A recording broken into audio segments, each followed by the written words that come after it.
Muy buenas noches. El alcalde mayor de Bogotá, doctor Enrique Peñalosa, dio hoy el primer paso para convertir a Bogotá en la ciudad que él prometió en su campaña y que es la ciudad que queremos todos los bogotanos. ¿En qué consiste? El alcalde se reunió hoy con el presidente Santos, varios de sus secretarios, con varios de los ministros, y acordaron lo que será la nueva Gran Bogotá. En primer lugar, señor alcalde, muy buenas noches. Muy buenas noches, Yamid. Primero, se destraba la construcción de 80.000 viviendas nuevas en Bogotá. ¿Cómo es eso, alcalde? Sí, efectivamente, aquí en Bogotá las políticas habían bloqueado el desarrollo de muchas áreas para vivienda. Entonces eso había encarecido la tierra de Bogotá tremendamente y expulsó a cientos de miles de ciudadanos a Soacha y a otras partes. Entonces, aquí en un programa conjunto, en donde nosotros vamos a destrabar zonas de desarrollo como el Plan Zonal del Norte y muchos otros proyectos que estaban bloqueados, otros proyectos en Bosa, otros en Usme, y con el apoyo de subsidios del gobierno nacional, vamos a garantizar que para comenzar hagamos unas 80.000, mínimo 80.000 viviendas en los próximos 2 años que van a generar más de 100.000 empleos y van a permitir que muchas personas que quieren vivir en Bogotá, que no quieren irse a vivir lejos, puedan vivir más cerca del transporte masivo, puedan vivir más cerca de su trabajo, puedan vivir más cerca del estudio, puedan vivir más cerca de la recreación. Estas viviendas, señor alcalde, ¿están dirigidas a qué segmento de la población, la que reciba qué tipo de salario? Hay de diversos niveles, desde salario VIP, que es para menos de 2 salarios mínimos, hasta otras viviendas que van de 2 a 4 salarios mínimos, como unas 30.000 adicionales. En fin, son todas viviendas de sectores populares o sectores medios, estas 80.000, que tienen subsidio ya sea en dinero o subsidio a la tasa de interés. ¿Cuál será el valor de cada vivienda, señor alcalde? ¿Entre qué y qué oscilará, mejor dicho? Bueno, las viviendas, las más económicas, yo diría que son como unos 45 millones de pesos, pero que con subsidios pues termina siendo muchísimo menos lo que tiene que aportar el ciudadano. Hasta las otras que recibirán subsidios serán hasta algunas que llegan a costar más de 200 millones de pesos. Y señor alcalde, ¿dónde las van a construir? Bueno, por ejemplo, al norte de Bogotá hay un gran plan, enorme plan, que está bloqueado, que es el Plan Zonal del Norte, donde tienen cabida unas más de 100.000 viviendas hacia el futuro. Entonces ahí habrá unas. También habrá otras en el occidente de Suba, habrá otras en Bosa, habrá otras en el Tintal, en el sector de Kennedy, y habrá otras en Usme. Ahora, el alcalde Peñalosa, el presidente Santos, sus ministros, sus secretarios convinieron también en la creación de Ciudad Paz. ¿Eso qué es, alcalde? Eso es muy importante, Yamil. Yo creo que es una revolución. Nosotros creemos que Bogotá puede ser una ciudad ejemplar para el mundo. Una ciudad ejemplar por su calidad de vida, por su bajo consumo energético. Bogotá, por ejemplo, a diferencia de la mayoría de ciudades del mundo, no tiene que gastar ni energía ni dinero para pagar aire acondicionado o calefacción. Entonces, consumen mucho menos energía. Y si además logramos que la ciudad crezca donde debe ser, donde se pueda utilizar el transporte masivo, el transporte público, entonces podemos hacer una ciudad extraordinaria. Entonces nosotros acordamos hacer una gran ciudad que utilice los terrenos que habrá disponibles en el norte de Bogotá, otra ciudad que será lo que llamamos Ciudad del Río, que hace parte de Ciudad Paz. Vamos a hacer esa adecuación del río Bogotá y lo que queremos es ese río que tendrá malecones, que tendrá unos muros de retención, que tendrá parques en sus alrededores, que será la columna vertebral de la ciudad de Bogotá hacia el futuro. Resulta que Bogotá necesita crecer, triplicar su área en los próximos 40 años. ¿Por qué? Primero, porque habrá 3 millones más de habitantes. Segundo, porque los hogares van a ser mucho más pequeños. Entonces vamos a pasar, por ejemplo, de tener casi 4 personas por hogar a tener unas 2,5. Eso necesita tener 50% más viviendas para la misma gente. Y tercero, porque cada vez hay una cantidad de construcciones distintas de vivienda, cada vez más, como oficinas, como universidades, como bodegas, como gimnasios, restaurantes, cines. Entonces, Bogotá necesita crecer y claramente no puede crecer dentro de lo que existe hoy. Entonces vamos a escoger dónde es el sitio óptimo para que crezca esta ciudad. Y uno de esos sitios va a ser alrededor de esta ciudad Río, donde habrá 60 kilómetros de malecones. Vamos a avanzar con la CAR en la adecuación del río, que la CAR ya la ha avanzado muchísimo para que no haya ningún riesgo de desbordamiento y de inundaciones. Perdón, alcalde, ¿de qué río? Del río Bogotá. Ah, ok. Del río Bogotá. Okay. Y este río Bogotá, sí, por ejemplo, el río Bogotá ya al norte, pues tiene muchas construcciones prácticamente en su borde. Digamos, el río Bogotá pasa por la mitad de la Universidad de La Sabana y allí toman clase, los estudiantes se asolean en las zonas verdes junto al río, etcétera. Pero nosotros vamos a descontaminar el río cada vez más. La CAR contratará próximamente la segunda fase de la planta de tratamiento del Juan Amarillo, del Salitre, y también vamos a avanzar en la financiación de la construcción de la planta de canoas, pero adicionalmente vamos a estructurar esa ciudad que crezca alrededor del río, donde la gente va a poder montar en bicicleta, patinar a lo largo de 60 kilómetros, vivir con un balcón mirando al río, incluso podemos tener incluso hasta barquitos que estén en el río, habrá cafés, restaurantes, una gran zona de integración social. Y entonces, todos estos grandes terrenos que también trabajaremos, estamos en conversaciones con el gobernador, con el alcalde de Soacha, etcétera, porque existe esa posibilidad también de hacer otros desarrollos del otro lado del río. Le pregunté cuál río, alcalde, por esto. Es que tengo entendido que una de las cosas que acordaron hoy con el presidente es crear un gran malecón en el río Tunjuelo. Eso es... Exacto, el río Tunjuelo, es que hablamos con el presidente de lo que será el gran circuito ambiental de Bogotá. Ajá. En el futuro Bogotá tendrá al occidente 60 kilómetros de malecón en el río Bogotá, que se conectará con el sendero panorámico de los cerros.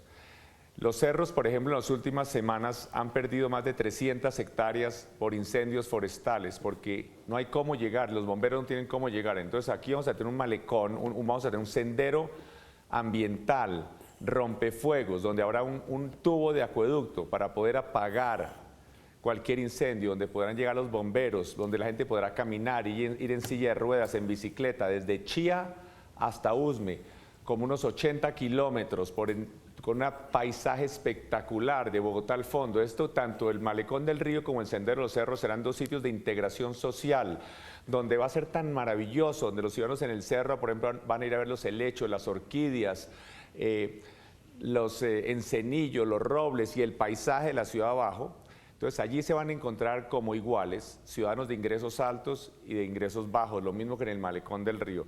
Y esto llega hasta el sur, y en el sur, entonces, donde ya en buena medida están avanzados los interceptores de aguas negras del río Tunjuelo, con la CAR hemos hablado de cómo logramos hacer la planta de tratamiento de canoas y aún antes de que se haga, operar el interceptor del Tunjuelo para hacer un parque por el borde del río Tunjuelo que va a unir el sendero de los cerros con el río Bogotá, cerrando hacia el circuito. Son 3 lados, es como un triángulo. De un lado está el sendero de los cerros, por el otro lado está el río Tunjuelo, que será hoy, que es un río totalmente contaminado y terrible, pero que será un eje de vida para todo el sur, que atraviesa todo el sur de Bogotá desde el oriente al occidente. Y el tercer lado es el río Bogotá. Y adicionalmente hay otros proyectos complementarios, Yamit, por ejemplo, tendremos un cable que va desde el Tunal hasta Ciudad Bolívar, donde también es un mejoramiento muy grande de barrios para que sea un sitio no solamente de transporte, sino turístico. y haremos un cable en Usaquén para que suba desde la carrera séptima al sendero de los cerros y luego al filo del cerro y luego al parque de San Rafael, al embalse de San Rafael. Los ciudadanos van a poder ir en la ciclovía, colgar las ciclas en el cable, ir en el cable, llevar las bicicletas al parque San Rafael, en el parque del embalse de San Rafael, navegar en canoa, hacer un picnic, tomar la bicicleta por un parque por el borde del río Teusacá, por el Valle de La Calera, por el Valle de Sopó, y queremos también conectarlo y hacer el gran parque alrededor de Tominé. Hoy los ciudadanos en Bogotá no tienen a dónde ir al campo. Hoy no tienen a dónde ir ni los que tienen carro ni los que no tienen carro, no tienen a dónde ir. A un paseo, a que los niños vean los saltamontes, a que los niños vean las estrellas, a sentir la naturaleza, ver el agua. También queremos hacer una especie de campo de verano para niños de sectores populares en Tominé, para que los niños vayan, canten, vean las estrellas, hagan fogatas, en fin, tengan contacto con la naturaleza. Al oírlo, señor alcalde, me parece que estoy todavía viendo al candidato a la alcaldía, pero veo que ya el asunto no es de sueño ni de campaña, sino de realidad. Hay una cosa que no entiendo, señor alcalde. ¿La Ciudad Paz es una ciudad como Ciudad Kennedy o cómo es el plan? ¿Qué es Ciudad Paz? Inmediatamente después, si me perdona, señor alcalde, de comerciales, un minutito.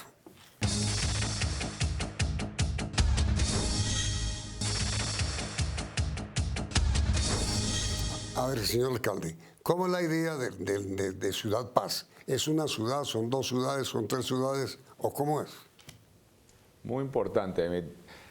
Realmente son las áreas de crecimiento de Bogotá, para que Bogotá no se desparrame por toda la sabana en conjuntos cerrados de casas con jardín grande que ocupan mucho espacio, que no son posibles de atender con transporte masivo, sino que crezca donde debe ser, como debe ser. Por ejemplo, si nosotros vamos a hacer una carretera de Bogotá a Villavicencio, pues estamos listos a invertir cientos de miles de millones para que la carretera vaya tan recta como sea posible, para que los camiones no tengan que dar una vuelta, 3.000 camiones que pasan y perder tiempo. Entonces invertimos cientos de miles de millones para hacer túneles, para hacer puentes, para que los camiones no tengan que dar esa curva. Ahora bien, si lo que vamos a hacer no es una carretera, sino donde va a crecer una ciudad donde van a vivir 3 o 4 millones de habitantes, con mayor razón tenemos que tener cuidado dónde crece. ¿Por qué? Porque allí no se van a generar 3.000 viajes de 3.000 camiones, sino 3 millones de viajes día. 3 millones de viajes. Y si esos 3 millones de personas tienen que demorarse 5 minutos más, o 20 minutos más, o media hora más, es una tragedia ambiental. Entonces nosotros lo que queremos es que Bogotá crezca bien, de manera compacta. Por ejemplo, en el norte de la ciudad, en el borde del río, de manera ordenada, estaremos trabajando con los alcaldes de Soacha, Mosquera, eventualmente ahí también, con transporte masivo. Entonces vamos a tener 10 o 15.000 hectáreas donde pueden vivir entre 3 y 4 millones de habitantes, que si no viven ahí, en lugar de ocupar 10 o 15.000 hectáreas, van a ocupar 100 o 120.000 hectáreas, 20 o 30 kilómetros más lejos. Y en ese tipo de ciudades desparramadas no es posible tener transporte masivo. Entonces eso le metería a la ciudad de Bogotá fácilmente 800, 900.000, 1 millón de carros al día adicionales, lo que haría que la ciudad prácticamente colapsara. El consumo de combustible, el consumo de energía sería gigantesco, el consumo de energía, el calentamiento global. Entonces nosotros queremos que esa ciudad pase entonces, Yamir, como usted dice, alguna ciudad Kennedy o ciudad Salitre, pero multiplicado por 1000. Es la ciudad planeada y además es una ciudad totalmente distinta, donde va a haber autopistas para bicicleta. Vamos a poder atravesar la ciudad de un lado al otro por parques lineales que van a ir en todas direcciones. Habrá muchas vías que serán solamente para buses, bicicletas y peatones, como parques lineales. Habrá muchos grandes parques, campos deportivos. Una ciudad que va a ser un ejemplo a nivel mundial y que va a estar donde se va a poder movilizar la gente en transporte masivo, en bicicleta, tendrá acceso a muchos parques, pero además tendrá mucha densidad, habrá universidades, habrá hospitales, habrá torres de oficinas, pero de una manera mucho más compacta. Ese crecimiento ordenado de Bogotá, donde la gente va a vivir mucho mejor y seguramente de una manera mucho más pacífica, por eso la queremos denominar. Eso es la ciudad paz, es la Bogotá del futuro donde los ciudadanos van a vivir más felices, en paz, con más posibilidades para integrarse de los ciudadanos de todos los niveles de ingresos. Señor alcalde, hoy hubo unas batidas de vendedores ambulantes en la ciudad. ¿Por qué? ¿En qué consiste? ¿Es una nueva política o cómo? Yamí, esto no son batidas. Para que tengamos seguridad, es necesario que haya una ciudad ordenada, con un espacio público ordenado. Mire, hay personas que piensan que es normal que unas personas se apropien del espacio público, pero no de los privados. Yo no creo que a nadie se le pasa por la mente que podríamos tolerar que alguien invada la sala de una casa o el jardín privado de un edificio para montar un negocio. ¿Por qué pensamos que lo privado es sagrado y que lo público no? Antanas Mockus nos recordaba que lo público es sagrado. Es casi como sugerir que es posible robar cuando la gente trabaja en el sector público, pero no en el privado. ¿Quiénes son los que más necesitan el espacio público? ¿Quiénes son los que utilizan, los que caminan, por ejemplo, por la avenida Chile? Son los ciudadanos que utilizan el transporte público, los que caminan, que generalmente no son los de mayores ingresos. Entonces, nosotros necesitamos tener una ciudad ordenada, con un espacio público limpio, bien iluminado, ordenado, porque es necesario para que haya seguridad. Esto principalmente en las avenidas de mayor tráfico, como la 19, como la Jiménez, como la avenida Chile, etc. Esto iremos poco a poco teniendo en estas vías cruciales de la ciudad un espacio público ordenado. Mire, señor alcalde, lo veo tan emocionado narrando, relatando lo que va a hacer Bogotá bajo su gestión, que deseo formularle una respetuosa invitación para que hagamos también el programa de mañana, porque son muchos los puntos que usted ha mencionado, como eso de que haya vías exclusivas para buses y bicicletas, por ejemplo, y muchos de los temas que acordaron hoy con el presidente, como el sendero que usted acordó con él para atravesar los cerros a pie. ¿Usted me acepta grabar el programa para mañana? Bueno, perfecto, Yamil, gracias. Entonces, alcalde, muchísimas gracias y los invitamos a ustedes primero a la segunda parte del reportaje con el alcalde de Bogotá y segundo a las noticias del día en la emisión central de Noticiero CNE.